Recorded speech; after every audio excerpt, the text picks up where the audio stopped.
Well, in a new interview, Huawei's founder Ren Zhengfei says he's confident that the US cannot crush the company. Speaking to the BBC, Ren said Huawei's technology is more advanced and it can always find ways to cope with obstacles. Meanwhile, Britain's National Cybersecurity Centre, part of the intelligence agency GCHQ, has concluded that any risk posed by China's Huawei in the UK's 5G projects can be managed. Their assessment feeds into a wider UK government review due in March or April that will decide whether UK mobile operators can use Huawei technology. Australia and New Zealand have already blocked Huawei from its mobile carriers, and Canada is reviewing the situation. The countries are part of the Five Eyes intelligence sharing network that also includes the US. Well, for more on 5G technology, I spoke to technology industry expert, author and columnist Rich Tehrani. I began by asking him about what benefits consumers are going to see.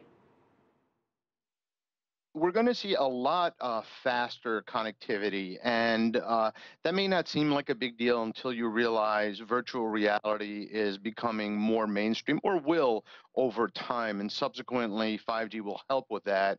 Also, we're going to see the more widespread adoption of autonomous vehicles, which communicate not only with other autonomous vehicles, but also with smart cities, and faster connections will help with that as well.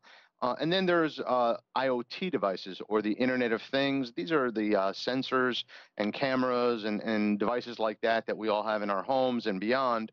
They will also benefit because with 5G, you'll be able to connect an exponentially larger number of devices per cell station. And so from a real world perspective, what a consumer is probably going to like most is that with 5G, wireless providers will be able to compete on an almost equal footing, or perhaps even better footing than wired providers, service providers. So you might be able to get faster connectivity for lower cost from a 5G provider than you can from a current wired provider, whether you have copper or some other technology cable coming to your home or your office.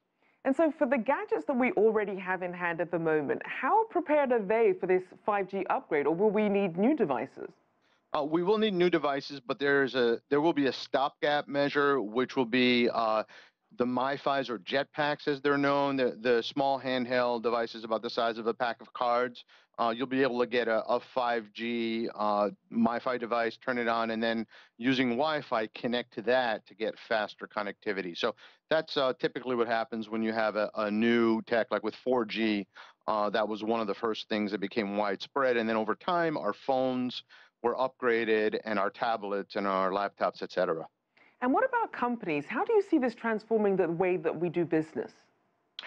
Well, if you are a content producer, having the ability to pump out uh, faster content via 5G, that's one benefit, especially for virtual reality.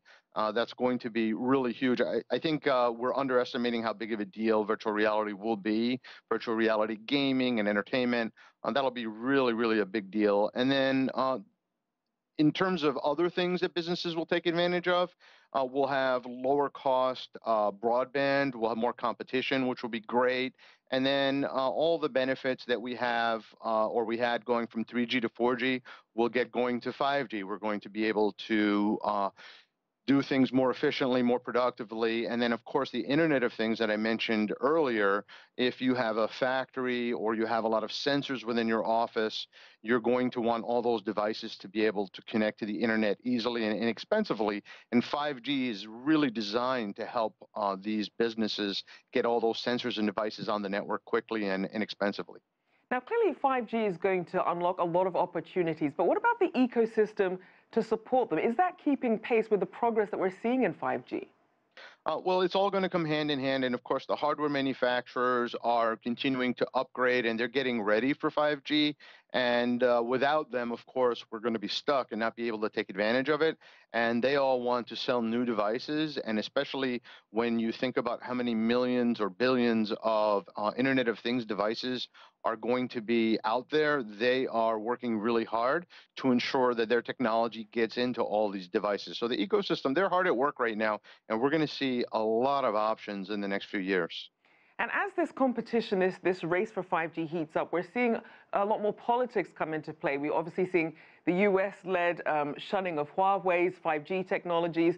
And then on the other hand, you have the UK saying that they see the risks as manageable. But once you sort of have these frictions start, what does that mean, not just for Huawei's future with 5G, but for global collaboration on this industry?